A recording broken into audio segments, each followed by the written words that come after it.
මං කරන්න ළමයි වරක් නෙමෙයි. පියල් අපේ දරුවෝ දෙන හොඳට බලා ගන්න. මම රට ගිහිල්ලා එනකම්. මම ළමයි දෙන්න නියමයට බලා ගන්නම්කෝ. නියමෙට තමයි ඉතින්. ඔය යාළුවොත් එක්ක කදිර වැටුනම කිසි දෙයක් මතක නැහැ.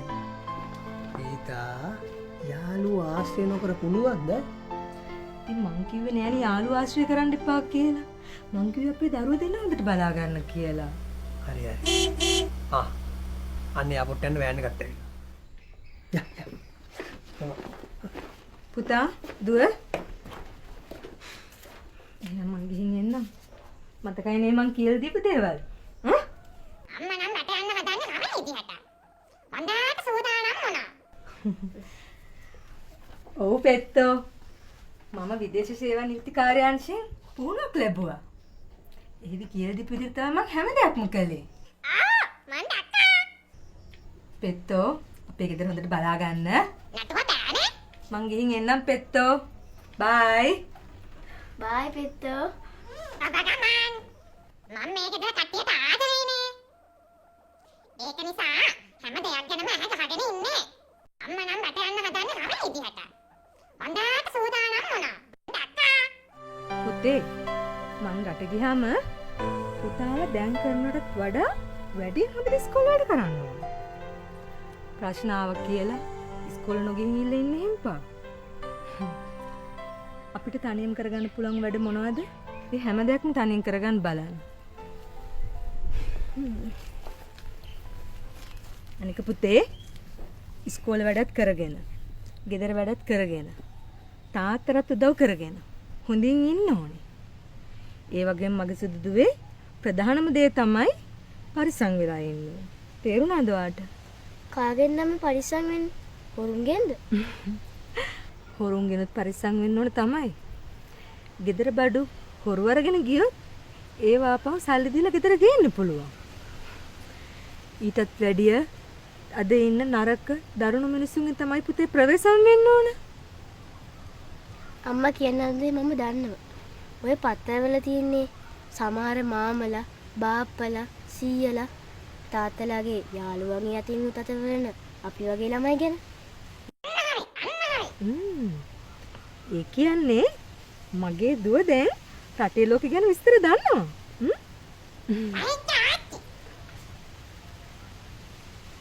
පරිස්සම් වෙන එක සුළු දෙයක් නේ අම්මේ. සුළු දෙයක් නෙමෙයි. බරපතල දෙයක්. ඒක තමයි විශ්වාසවන්ත වැඩිහිටියෙක් එක්ක ඕක ගැන කතා කරන්න ඕන. එතකොට යාලා මේවට හරි විසඳුමක් දෙවි. අනික දැන් ඔයා ලොකු ළමයෙක්නේ. ඔයාට පුළුවන් හැම දෙයක්ම තාත්තත් එක්ක කියන්න.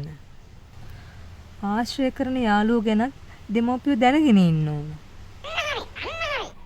අනික ප්‍රධානම දේ තමයි ඔයා හැමදාම ඔයාගේ යට ඇඳුම් හොඳට සෝදා ගන්න ඕන. ඒ වගේම මම අර ඔයාට මහලා දීපු සනීප ආරක්ෂක තුවා හැම මාසෙම හොඳට සෝදලා අවුවේ වේලලා පාවිච්චිට ගන්න ඕන. තේරුණාද ඔයාට? අම්මා මමත් දන්නවා දැන් අලුත් එකක් කරනවා නම් මහගන්න. ඇත්තට? හොඳ ළමයා. යාළුවත් එක්ක කතා බහ කරපු එක හරිමසෝ.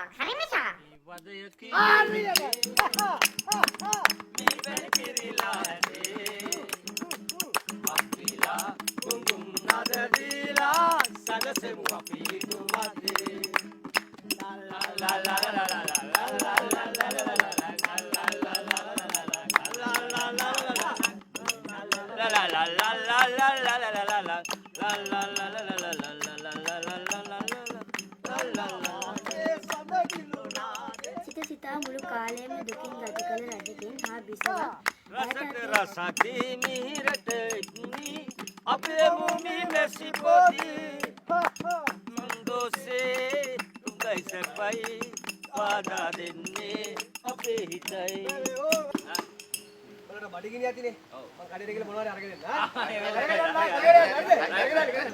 මේ අරන් ගන්න ගමන් හරි පැණි පොති වනවරු මල මත නොරැඳෙති කළු දෙපරු කාවල් නොදිරෙයි අඹරේ තරු අමරින් නොනැගෙයි නැගෙන හිරු පියුමේ පැණි පොති වන බඹරු මල මත නොරගති කළු දෙබරු අවල් නොදිලෙයි අඹරේ තරු අවරින් නොරැගෙයි නැගෙන අල්ලවට බෑ බෑ බෑ මට නිතන්න බෑ සිත තුල දඟලන මලසේ ඉදින සෙල්ලම් කරන්න නැතුව පාඩම් කරන්න.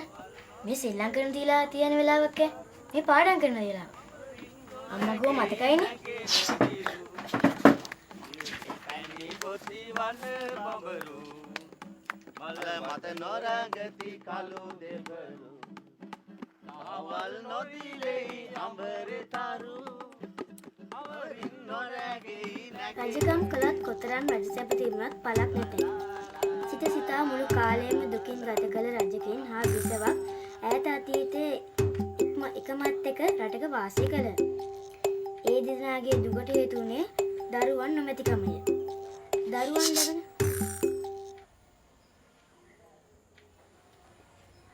ඔවුන්ට පෙරෙන මෙතෙක් මානයක් නොවිය. අනේ අපට දරුවෙක් ලැබෙනවාදයි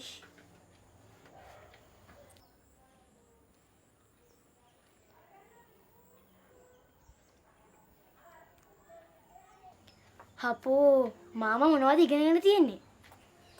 ළමයෙක් පාඩම් කරනකොට බාධා කරන්න හොඳ නැහැ කියලා ඉගෙනගෙන නැද්ද?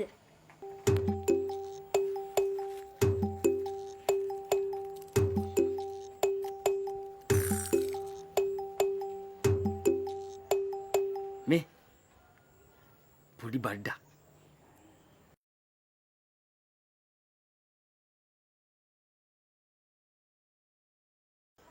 ඔට්ටුයි ඔයාට කියන්න බෑ මේ මොනවද තියෙන්නේ කියලා. මොනවද තියෙන්නේ කියලා කිව්වොත් මේක ඕගොල්ලන්ට දෙනවා.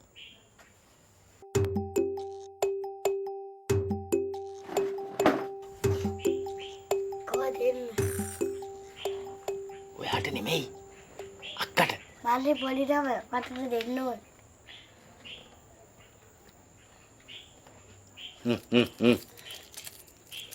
ඕක තරගෙන ගිහිල්ලා අර එළියේ ඉන්න මාමලත් එක්ක සින්දු කියන්න. යා. මම බෑවට කළාට මම පාඩම් කරන වෙලාව. යන්න.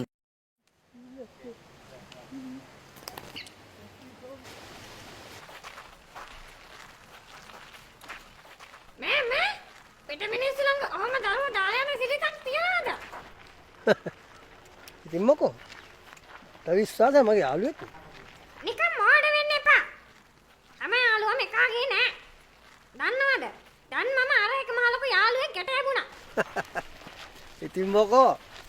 මගේ යාළුවෙක් නේ. ඔහම තමයි හිතන්නේ. පිරිමි විතරක් නෙමෙයි. යාත්තම තමයි හිතන්නේ. අමාම විශ්වාසයි. අනේ අයගෙන් නම් ළමයින්ට කරදරයක් වෙන්නේ නැහැ. ඔහොම තමයි. මට විශ්වාසයිනේ. පච්චාර දකලා නැන්ද යාළුවන්ගෙන් දරුවන්ට සිද්ධ වෙච්ච අතවර. අයියෝ ඕන තරම් දැකලා. පුදුම තාත්තා කෙනෙක් නේ. එච්චර දැනගෙන කිසි සැලකිල්ලක් නැහැ. කල්පනා කරන්න දෙයක් නැහැ. යන්කෝ ගේ පැත්තට. මම පෙන්නන්නම්කෝ මොනවද වෙලා තියෙන්නේ කියලා. දුවේ. මේ ඉන්නකෝ. මේ මම තව රස ටොපි જાතියක් ගෙනාවා. දුවටමයි ගෙනාවේ. මේ ගොඩක් තියෙනවා. දෙන්න. දුව දන්නවද? අපි ආශ්‍රය කරන අය අතරේ පහත් ආශාවල් තියෙන අය ඉන්නවා. ගෑන් ළමෙක් වුණත්, පිරිමි ළමෙක් වුණත් ඒ වගේ නපුරු මිනිස්සුන්ගෙන් බේරලා ඉන්න ඕනේ. ඒ කියන්නේ අම්මේ. මේ දුවගේ ඇඟ අයිති ඔයාටයි. මේ ඇඟට අත තියන්නවත්, අල්ලන්නවත් කිසිම කෙනෙක්ට අයිතියක් නැහැ. මේ ඇඟ ඔයාට සුවිශේෂයි. ඔයා දන්නවනේ. ඔයාට අයිති බඩුවක්වත් අනිත් අය අල්ලන්නට ඔයා කැමති නැහැනේ. ඔව් අම්මේ. ආන්න ඒ වගේ තමයි. දුවගේ ඇඟ අයිති දුවට විතරමයි. එක එක්කෙනා දුවට ආදරය කරනවාගේ ළඟ වෙන්න පුළුවන්. සමහර විට ඒක බොරු ආදරයක් වෙන්නත් පුළුවන්. ආන්න ඒ වෙලාවට තමයි දුව මොලේ කල්පනා කරලා බුද්ධිමත්ව වැඩ කරන්න ඕන. ඔව් අම්මේ මම දන්නවා. ටොෆි චොක්ලට් වගේ එක එක තෑගි දීලා අපිව රවට්ට ගන්නත් හදයි. අපේ අව්වේ යෝවට නේද අක්කේ? පුළුවන් තරම් ඒ තැන් වලින් මගහැරලා හිටියම් හරි නේද අම්මේ? හරියට හරි. මගේ දුවේ ඒ වගේමයි ඒ වගේ දෙයකට මුහුණ දෙන්න වුණොත් වා කිසි දෙයකට බය නැතුව කෙලින්ම කියලා මට බෑ මං කැමති නැහැ කියලා. තේරුණාද? කරන්නම දෙයක් නැත්තනකම් මට කරදර කරන්න ඕ කියලා පුළුවන් තරම් අයියෙන් කෑ ගහලා මාව බේරගන්න කියලා අනිත් අයගෙන් උදව් ඉල්ලන්නත් ඕනේ. අන්න එහෙම තැනට ගැලපෙන විදිහට මුලින් වැඩ කරන්න ඕන. මොනවා වුණත් හැම දෙයක්ම තාත්තත් එක්ක කියන්න. හැම වෙලාවෙම අක්කයි මල්ලි එකටම ඉන්න ඕන. තේරුණාද මගේ දුවට? පොඩ්ඩක් ඉන්නකෝ. මං ඇතුළටම එන්නම්කෝ. මල්ලියා පොඩ්ඩක් ඉන්නකෝ දරුවෝ මේ.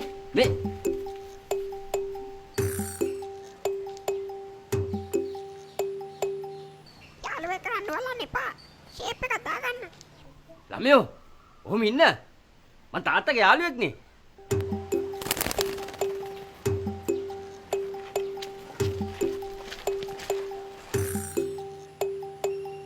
ඔන්නමයි මචං උනේ. ඇත්තමයි ඕක තමයි. ලස්සන වැඩේ. මොකෝ මචං විශ්සතේ. නෑ මචං. පොඩි බඩුවක් අමතකුනේ ඒක. ඔන්න වැඩේ මචං ඕන්නමයි උනේ.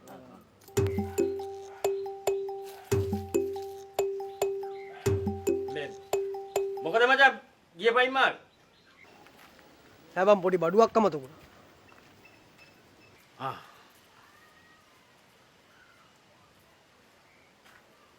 මේ මම මේ වතුර ටිකක් බොන්න කියලා ආවා.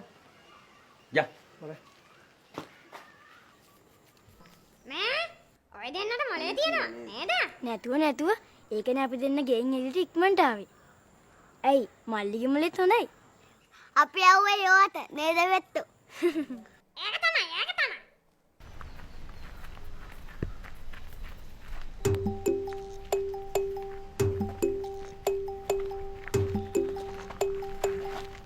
පියාගේ යහළුවගෙන් දරුවාට ලිංගික අතවර.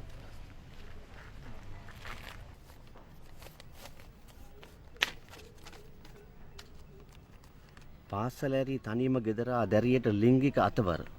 දරුවෙක් තනියම ගෙදර දාලවත් යන්න බැරි කාලයක් නෙමෙයි. දරු දෙදෙනා අපයෝජනය කර කට්ටි පැන්න පියා අත්අඩංගුවට. දෑත්තා දැස රෙදි කඩකින් බැඳ දැරියක කෙලසලා 14 හැවිදි සැකකරු සොයා පරීක්ෂණ රුසියන් ජාතික දැරියට අතවර කර සැකකාර හෝටල් සේවකයා රක්ෂිතයට නිවසේ සිටි දැරියට පියාගෙන් ලිංගික අතවර. ෂේ මෙහෙම තාත්තලා ඉන්නවනේ. අපි සෙල්ලමට ගියාම ඔහේ කාලේ ගත කරනවා කිසිම තේරුමක් නැතුව. අපි හැමෝටම වැඩිය අපි අපේ දරුවෝ ගැන හිතන්න ඕන. අපි අතරෙත් මේ වගේ පහත් ආසාවල් තියෙන මිනිස්සු ඉන්නවා. අපි අපේ ළමයි ගැන ඊට වැඩිය සැලකිලිමත් වෙන්න ඕන. සම්පූර්ණ ඇත්ත මචං. හෙට මගේ දරුවටත් මේ ටික වෙන්න ඉඩ තියෙනවා. අපේ විනෝදෙට ගොඩාක් කාලේ නාස්ති කරනවා. අපි මේව නවත්තන්න ඕන. හරි. මම යනවා ගෙදර. අපි යනවා.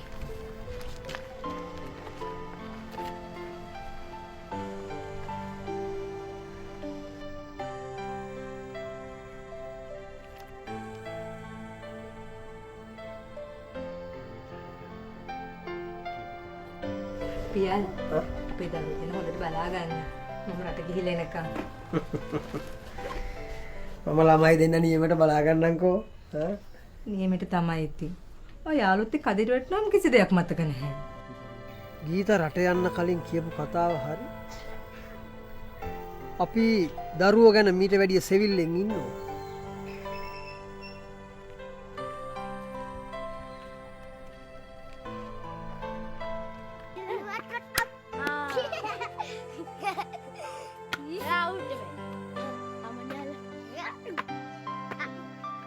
තාත්තා එනවා.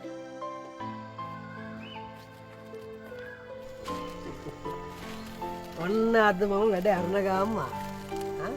ඉති තාත්තේ අද අපි ඉස්කෝලේ නෑ මමයි කියන්නේ. නෑ මමයි කියන්නේ.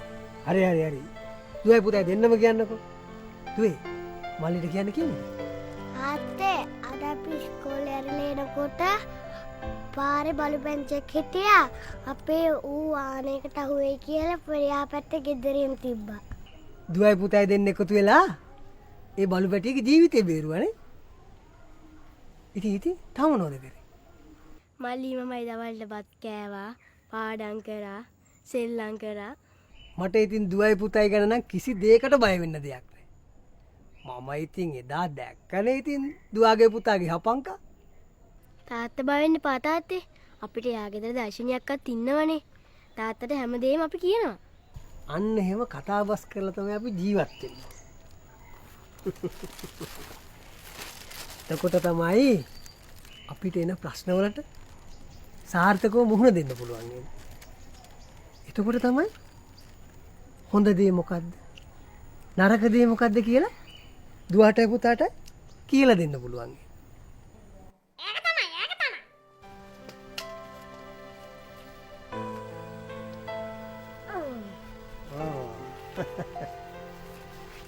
තාත්තේ ඔව්. අද තාත්තගේ යාළුවෙ වෙන්නේ නැද්ද? නෑ දුවේ. මං හිතාගත්තා අපි අපේ කාලේ ලිකරුවේ ලාස්ති කරන්නේ නැතුව මේ වගේ ප්‍රයෝජනවත් වැඩ කියද? එතකොට අපිට පුළුවන් අපේ ගෙවත්ත සරු කරගන්න නේ.